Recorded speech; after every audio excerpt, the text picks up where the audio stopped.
Greetings, YouTube.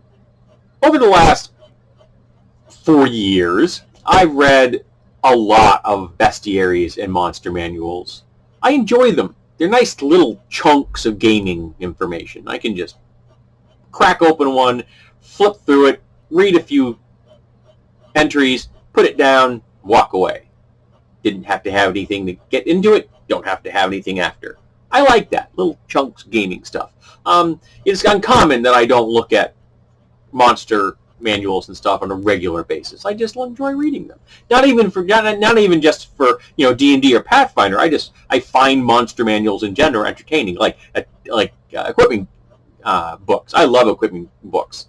Certainly ones for games that I'm interested in more than ones that I'm not, but there are just some cool equipment books out there, and I really do love them. Was it one called Dark Tech, I think it was? I can't remember what that was for, what system that was for now. I think it was called Dark Tech, but I'm not positive. It's had some beautiful, beautiful illustrations in it. But I love monster manuals or bestiaries. But whenever I read them, there are like 3 chapters that my eyes just kind of glaze over, and then I just don't really have any interest in. And those chapters all have the letter D in them. And those are demons, devils, and dragons. Right now we're going to talk about demons and devils. I find them really boring. Yes, back in the nascent age of first edition D&D, we used demons and devils all the time. They were just another monster. We didn't deal with the complexities of the politics and the power of corruption and things like that. They were just another monster. All right? Might occasionally have them be the leader of some kind of evil cult. That's about as good as it gets. And if I'm going to do an evil cult, I'm more likely to want to use like the old ones. I just kind of like that Lovecraftian vibe.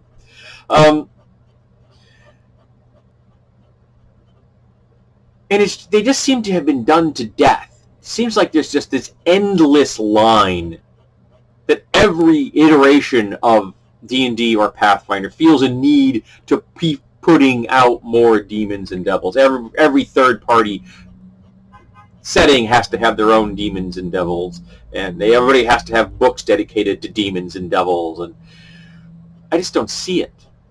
Now, devils are lawful evil, and demons tend to be chaotic evil, and I've always kind of viewed demons as the warlords of the underworld, of the lower planes. They're all about maintaining control through power, through brutality and force. Whereas the devils are through the Machiavellian arts, being the most clever, having alliances and getting dirt and blackmail and backstabbing, and it's far more complex, but they achieve the same end. Also, some of the really powerful devils are still very dangerous in and of themselves. They're not just Machiavelli. They actually can be very hard to kill. But I just don't find them interesting. In fact, the last time I think I used one, it wasn't even to any depth. I believe that, if I remember correctly, the player characters were doing in-city stuff. And I rolled a random encounter. And that particular day was a lot of talking. There was a lot of NPC interaction, bargaining, dealing, buying, selling. There wasn't any action going on, really. Things that had to be done, things that could be still interesting, and were important to moving things forward, but there wasn't a lot of action. So I'm like, random encounter. I just had, like, the window on a second-story rental unit above, like the ones above a shop, just blow out into the street. And, like, a demon pulls himself through, or itself through, the open window that is now a smoking ruin, and falls into the street and just starts wreaking havoc. This very comic booky, if you don't know what's going on, have 2 guys with guns, kicking the door, kind of thing. And the player characters got in there, and I made him tough, but not too tough, and, fireballs and crap. It was an action scene, and they took him down. And then they went and investigated the room and discovered there had been a wizard who had tried to summon something that was really beyond their capability to do so. Not to mention, why would you be summoning a demon inside like a rental room and not way out in the forest where no one can see what's going on? But so you're right. So very foolish wizard, and the very foolish wizard got themselves killed and got a bunch of other people killed and or injured, property damage, yada yada yada. And it was a nice, fun little scene. Threw some spice into the game, and that was it. I didn't look any monster stats up. I didn't go into any great depth. I just kind of just boom, right off the top of my head, said, this is what happens, and I ran with it.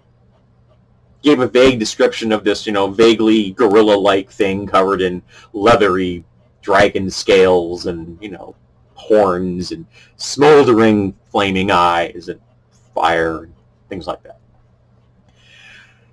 So I guess I missed the mark by not flipping to a book and looking up the right kind of demon and deciding what I was going to use in that particular moment, or having planned this ahead of time. But that's one of the natures of random encounters. Sometimes you just have to wing it.